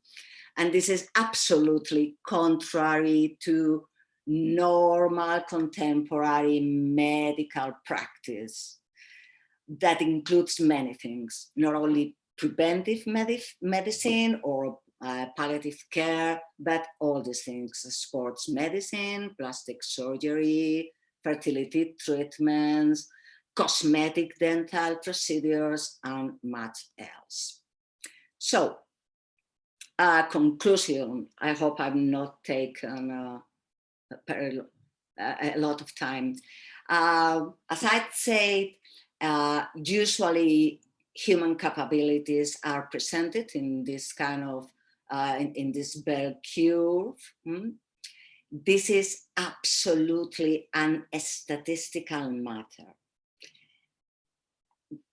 I said this before. What I want to stress now, in order to choose another different benchmark, is that this statistical normality change, and almost every possible human capabilities change through time. You can think in height, you can think in life expectancy, you can draw a bell curve today and a bell curve 100 years ago, and the change is amazing. So if we want to keep some distinction between treatment and enhancement, and I do think that this distinction is useful in some context, and we have clear, and I'm absolutely sure that to draw this line, we need a benchmark. The only benchmark I can think of is what is considered normal today, but taking into account that this first can change, and second, and more problematic, but we can consider it, this change can be accelerated by the intervention in human capabilities, and not only in enhancing interventions, but also in treatment interventions. Think again about height. Even if we only treat very short children, and we consider this morally permissible, this is going to change what we now consider a normal distribution curve. And that's all. I hope you have not been very lost with my examples. And thank you very much for your attention. And I'm now going to try to stop presenting. Stop presenting. Okay, thank you, Blanca. Thank you for your presentation. Thank you all of you for this afternoon, so inspiring and so interesting. And we have no room to debate, to questions, to comments, whatever you want. Please feel free to use English or Spanish, whatever you want. So don't give us a choice. yes, I give. So I am very interested in the 4 presentations. You have been talking about improving, no? But it seems to me that the idea of improve is, as Blanca has said, a comparative notion. So it's very important to know what does it mean for you improve. For example, in the case of Felipe, he talked about the idea of improved movements and to limit essential tremor or tremor in Parkinson's disease, and there the intervention is a kind of fixing one problem. No, it's clear the point of view of classical treatment, no, or rehabilitation, but frontiers, boundaries are blurred. So I would like to know, what do you what are you saying? What you say improving is the same than restoration, rehabilitation? What is that? No? If I can ask first, improve is make better done. Usually by increasing, but not always by increasing. Sometimes by decreasing. So in this case, tremor, for example. Yeah. and in many, think about people who has, now that we have talked a bit about moral enhancement, think about people with too much empathy. Probably for them, an improvement could be to have less. So it's not the same to improve than to increase, though normally it is increase. If this is a treatment, if this is an enhancement, this is just another question, depending on the benchmark. Okay, but clearly improve is making better. One specific capacity, for instance, in the example you are giving of manipulating object with a tremor, I cannot do this. So my capacity to manipulate objects or to carry on daily task as drinking a cup of tea is seriously limited. Okay. Of course, this is a very, on the other hand, this specific question is tricky because you cannot have less than any tremor is an impairment, even if it's not at the level of a person with Parkinson. So the normal state is the optimal one in this case, probably. Okay, so this is my view. Someone else wants to do to talk something about this? Lydia? Yes, I think that this is very interesting because I think that an improvement for me could be something that opens possibilities. And I think that some of the ideas by John and Pablo are going in this direction. That maybe is something that makes possible things for the individual, and it's related with his or her autonomy to select this kind of changes.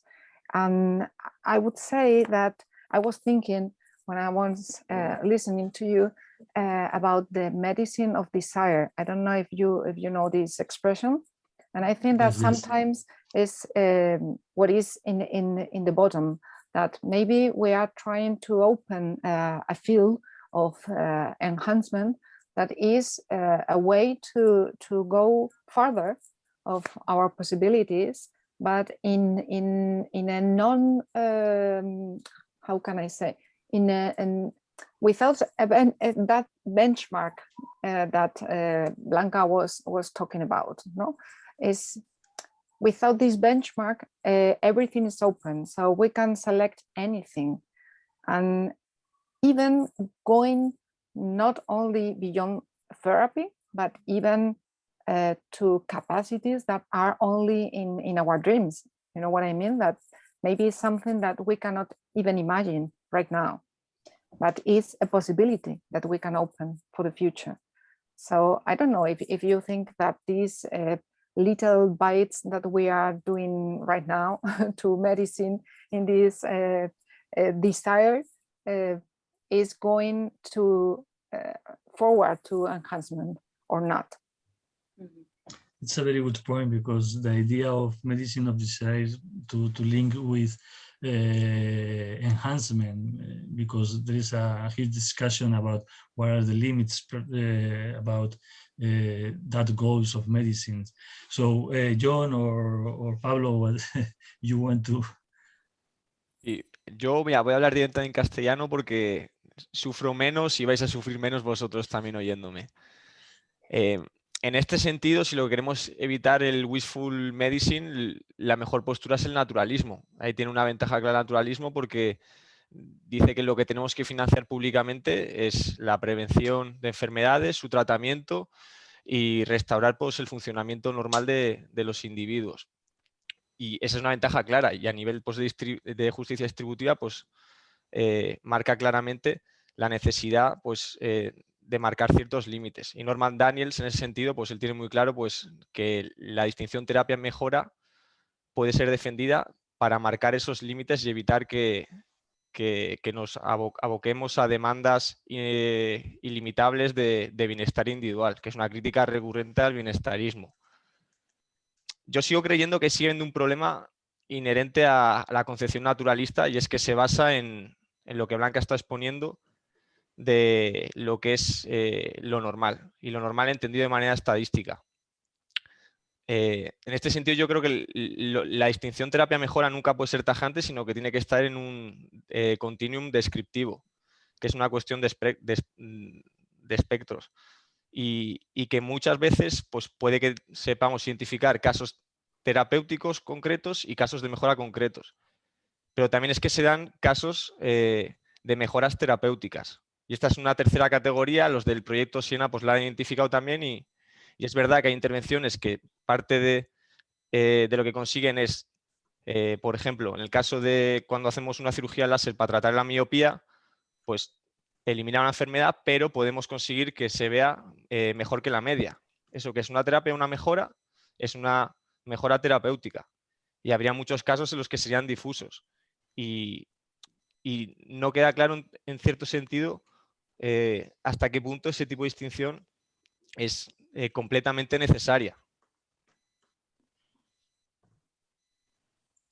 Pablo, micrófono. Yo quería solo añadir una postilla a lo que ha comentado John, porque realmente no es solo un problema de la distinción terapia-mejora, que de facto existe, sino realmente es que el debate en algunos puntos está anclado en la concepción de enfermedad que ellos utilizan, que es lo que John ha señalado. Es decir, realmente, implícitamente, por lo que me he dado cuenta, todos los que se manejan en ese debate se centran en una perspectiva bursiana, ¿no? Que es la de la clase referencia desde un punto de vista estadístico. Pero al final, si te vas al debate de qué es una enfermedad, esa posición ha sido sumamente criticada desde que este autor propusiese el artículo en 1977. Es más, casi nadie se adhiere a esa definición de enfermedad. Porque pensaba, por ejemplo, que en el caso en el que las enfermedades mentales para Burs no existen, ¿no? O qué lugar tendría, por ejemplo, bueno, el envejecimiento, que es lo que yo he estudiado en ese sentido, ¿no? Creo que también sería más fecundo si se utilizasen otras definiciones de enfermedad, y ahí sí que se podría, utilizando la expresión que ha dicho Lidia, ver si la medicina del futuro puede estar abierta a más cosas. No simplemente que es mejora, que es terapia, sino también que es enfermedad, ¿no? Y creo que existen a lo mejor otras vías que también entran en consonancia con el estado científico y técnico que tenemos en la actualidad, que nos permite considerar una enfermedad algo que hace quizás 15 años no lo era, ¿no? Entonces yo no, creo que hay un doble problema de la propia distinción y de todos esos conceptos que se utilizan en el debate, que yo los veo que están bastante desfasados, o por lo menos habría que intentar arrojar un poco de luz a ellos, que también lo que lo que hemos intentado hacer nosotros en este trabajo. Al fin y al cabo, yo he intentado aportar eso y Paco y John pues realmente han puesto su énfasis pues quizá en lo que es propiamente la propuesta del enfoque de las capacidades. Pero bueno, esto sería para debatir mucho, pero lo dejo ahí también. Gracias. Blanca. Bueno, si nadie más quiere decir nada ahora mismo. Bueno, ¿no? Si alguien quiere, que levante también la mano y le damos la palabra. Vale.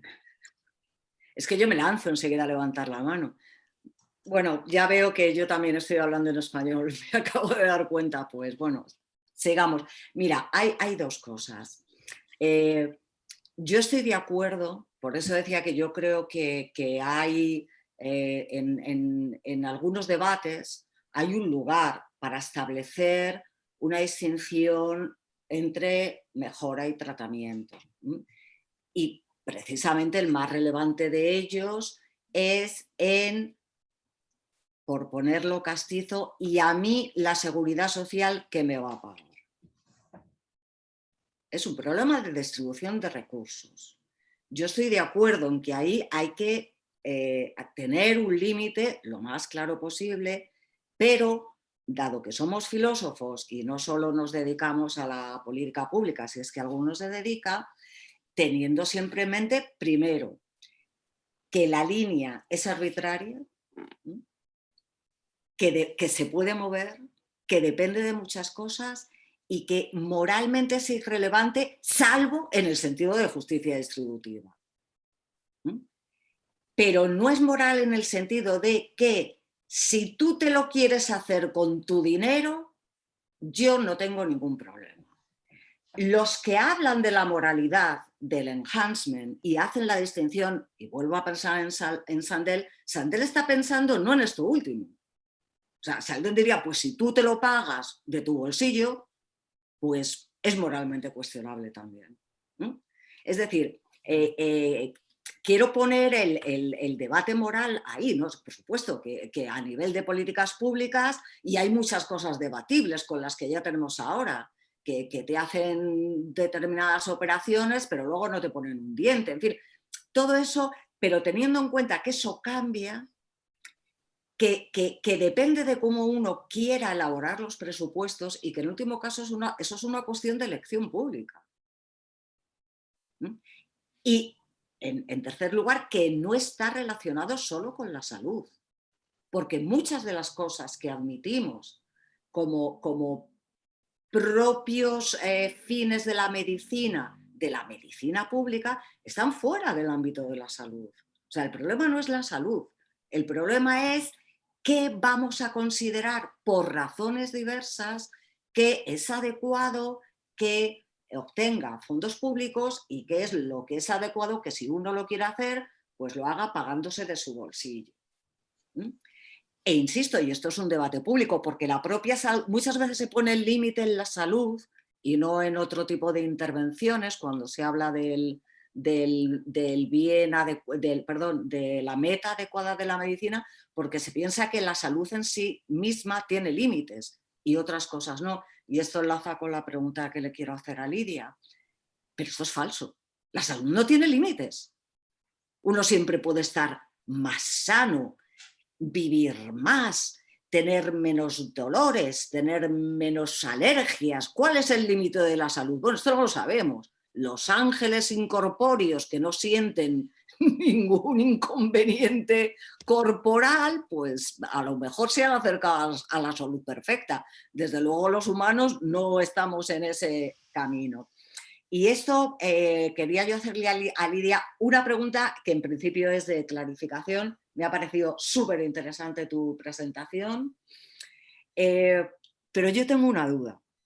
A ver, tengo una duda cuando hablas de, ligado también con esto último que decías, de la medicina del deseo, acerca de qué es cuando estás hablando de capacidades extraordinarias, yo no sé si estás hablando de capacidades, digamos, que los humanos tenemos, pero elevadas a un grado muy superior a lo que ahora consideramos normal. Por ejemplo, velocidad. Pues correr mucho más rápido de lo que corre hoy el atleta más famoso, o te estás refiriendo a la adquisición de capacidades que no tenemos. Por ejemplo, el típico ejemplo de tener un sonar como los murciélagos, o ambas cosas, porque yo creo que los problemas que presentan o los peligros que presentan ante la cuestión de la identidad son muy diferentes. Entonces yo quería preguntarte esto, Lidia. Gracias. A ver, el asunto sería, yo creo que pienso en las dos cosas, aunque es verdad que tienen problemas diferentes, pero la idea sería cuando yo estoy, por ejemplo, incrementando una capacidad existente, no estoy generando algo nuevo, pero ese cambio que es cuantitativo en principio es de tal grado que llega a ser un cambio cualitativo, estaríamos, digamos, ante una situación absolutamente novedosa. Es decir, se podría alcanzar, por así decir, una novedad en cuanto a la capacidad que nosotros vamos a tener, tanto por una suerte de acumulación gradual de cambios, de incremento, por ejemplo, como creando una capacidad absolutamente nueva. Digamos que finalmente más o menos llegaríamos a la misma situación, ¿no? Eso es un poco lo que yo tengo en la cabeza, es decir, que finalmente hay una especie de proceso continuo y en ese proceso continuo, puesto que no hay un grado último, ¿no? Como tú decías ahora, finalmente siempre podríamos tener más salud, pues esto sería algo parecido, siempre podríamos ir haciendo nuevas modificaciones que serían pues algo sustancialmente diferente de lo anterior. El punto que yo creo que aquí, y quizá ibas por ahí, que es interesante es que, digamos, nos coloca en una posición absolutamente otra. Y al estar en una posición absolutamente otra, probablemente lo que nosotros vamos interpretando como una capacidad mejor, tampoco lo podemos definir a priori. Es decir, una vez que hayamos sufrido una mejora, por decirlo de esta manera, nuestra interpretación de qué sería una mejora es posible que también cambie. Y por tanto, de algún modo no hay un patrón estable, ¿no? Por decirlo de ese modo. No sé si vas un poquito por ahí. Sí. Sí. Y en relación con esto, y también un poco vinculado a lo que estabais comentando antes, yo creo que esa definición, me parece que la llamabais John y Pablo, naturalista, ¿no? de la medicina, yo diría que es que también es una definición normativa. Y creo que eso tiene que ver con esto que estábamos comentando ahora, ¿no? Es decir, claro, si yo digo que esto es terapia o que esto es mejora o qué es, en el fondo no estoy meramente describiendo, sino que estoy estableciendo un patrón normativo que dice que es lo correcto. De tal manera que cuando yo, por ejemplo, me refiero, y voy a poner este ejemplo deliberadamente controvertido, cuando yo digo, por ejemplo, que una persona sorda tiene una disfunción, lo que estoy haciendo es un patrón, digamos, que dice esto no es normal, ¿no? Por seguir con el planteamiento de Blanca, estoy por debajo de lo que serían las capacidades estándar de la especie, por decirlo de esta manera, pero sin embargo lo que estoy diciendo también es que normativamente, digamos, lo correcto, entendedme este correcto entre comillas, es que los humanos puedan escuchar. Y ya sabemos, por eso digo lo del ejemplo controvertido, como la comunidad de sordos, pues en cierto modo también dice, bueno, reivindicamos un modo de ser alternativo en donde tenemos una cultura propia, etcétera, y no nos hace ni medio falta el poder escuchar y tener esa cultura de oyente, ¿no? Que no, ni me identifico con ella ni estoy en ella, y que por tanto rechazo como patrón normativo, ¿no? O sea que yo creo que hay un elemento también a tener en cuenta que es no solo lo que es normal estadísticamente, por decirlo así, porque es lo más frecuente, sino también lo que de algún modo establecemos como lo que debe ser. Y eso valdría para montones de enfermedades e incluso para la propia definición de qué es una enfermedad o no, que antes también se comentó, ¿no?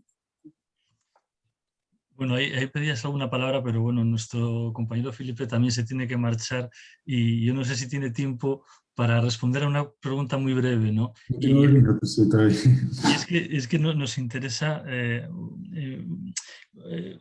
cómo es la implicación de los pacientes en el proceso, es decir, es a título individual, es a través de asociaciones y por otro lado, o sea, la percepción de las expectativas con las que llegan también es un poco porque nos contaras, ¿no? Cómo llegan al experimento y en qué medida, pues, cómo es su involucración y sus expectativas, ¿no? ¿Qué tipo de reacciones tenéis, ¿no? Porque me parece un elemento también importante dentro del proyecto. Sí, es una pregunta muy... ¿Se escucha, no? Sí. Una pregunta muy interesante. Ellos, o sea, la señora del vídeo ese que era una locura, nadie lo esperaba, ni los neurólogos. Ella estaba, bueno, se puede hablar porque no se ve la cara. Ella estaba en la lista de espera para la cirugía con el DBS, la Deep Brain Stimulation, sí. ¿no? Y de hecho se lo replanteó y le dijimos que no, lo sentimos, pero no podemos seguir probando esto con usted. Era un ensayo, el Extend al final está enfocado en desarrollar los implantes y no la terapia en sí. Y en paralelo nos hemos puesto con un estudio. Y ahora pedimos un proyecto a la Fundación de la Caixa, porque queremos ver si incluso con estimulación superficial, sin tener que implantar nada, se puede lograr reducir el temblor. Y claro, pero después de eso, hasta incluso los propios neurólogos, el director de neurología, se vinieran muy arriba y de alguna manera decían a los pacientes que igual iban a mejorar, aunque fuera solo ese día, y no fue siempre así. Entonces, eso es un recogido que tenemos para entender qué es lo que ha fallado, por qué funcionó con otros o no. Y era decepcionante cuando no funcionaba. Entonces, era como un dilema de... Pero ellos nos dijeran que si eso funcionara, de hecho ya el grupo había sacado una patente parecido a eso y una compañía americana ha desarrollado unas pulseritas como estas de Fitbit.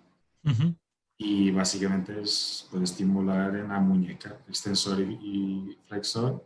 Nos robaron un poco la idea, pero bueno, que lo que pasa es que no lo hacen con esta estrategia y no funciona tan bien, pero sí que mejora de forma casi instantánea, cuando el temblor no es muy fuerte.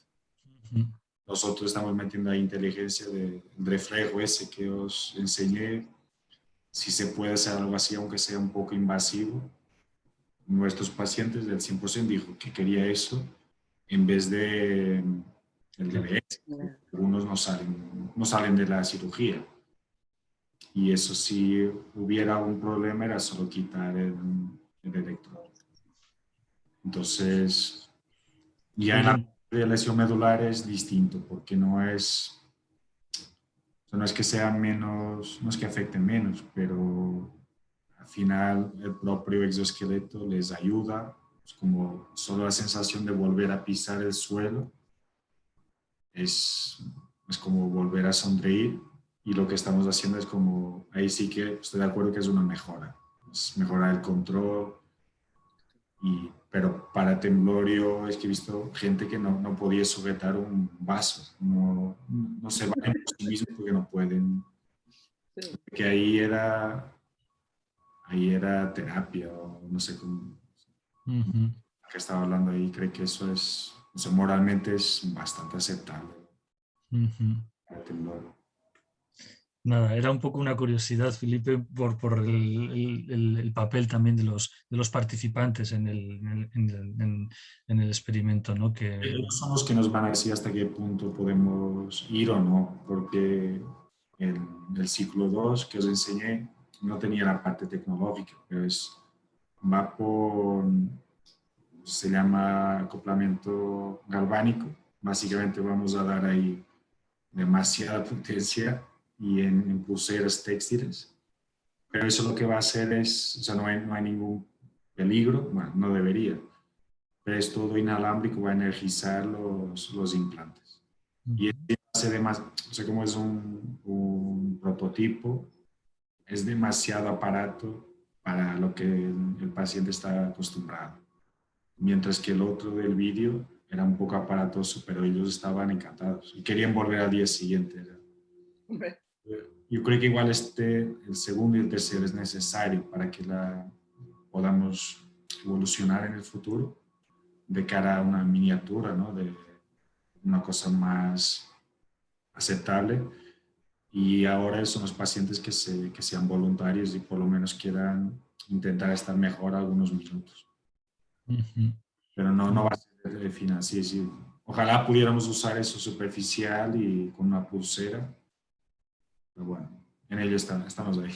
Nada, Felipe, no te entretenemos más. Tengo que recoger a mi niña que me... No te entretengo, pero no te dejo irte sin decirte que me parece fascinante, que espero que tengáis suficientes recursos y apoyo económico y que me parece fabuloso lo que estáis haciendo, de verdad. Bueno, están terminando. Bueno, lo que estáis intentando hacer me parece fabuloso. Sí, hay que ser. Encantada de conocerte. Bueno, chao. Chao. Chao. Bueno, John, tienes la palabra. Perdona que te haya interrumpido. No, si ya se me ha quedado un poco atrás un comentario sobre el tema de la justicia distributiva que estaba comentando Blanca, pero bueno, sé que se hace tarde y que he acaparado mucho tanto ayer como hoy, así que prefiero que si alguien quiere decir otras cosas que las diga. Bueno, pues... Yo quiero decir muchas, pero yo también soy una acaparadora, entonces acapara tú, que yo acaparo más, y además a Lidia, que es la siguiente pregunta, ya la veo y le puedo discutir algo fuera. Bueno, lo único, si os parece, voy a parar un momento ahora la grabación ya. Muchas gracias otra vez, por lo menos que quede constancia de nuestro agradecimiento a todos los participantes y a las participantes, y ha sido súper interesante y yo creo que ha quedado, vamos, un seminario magnífico. De verdad que muchas gracias. Paro la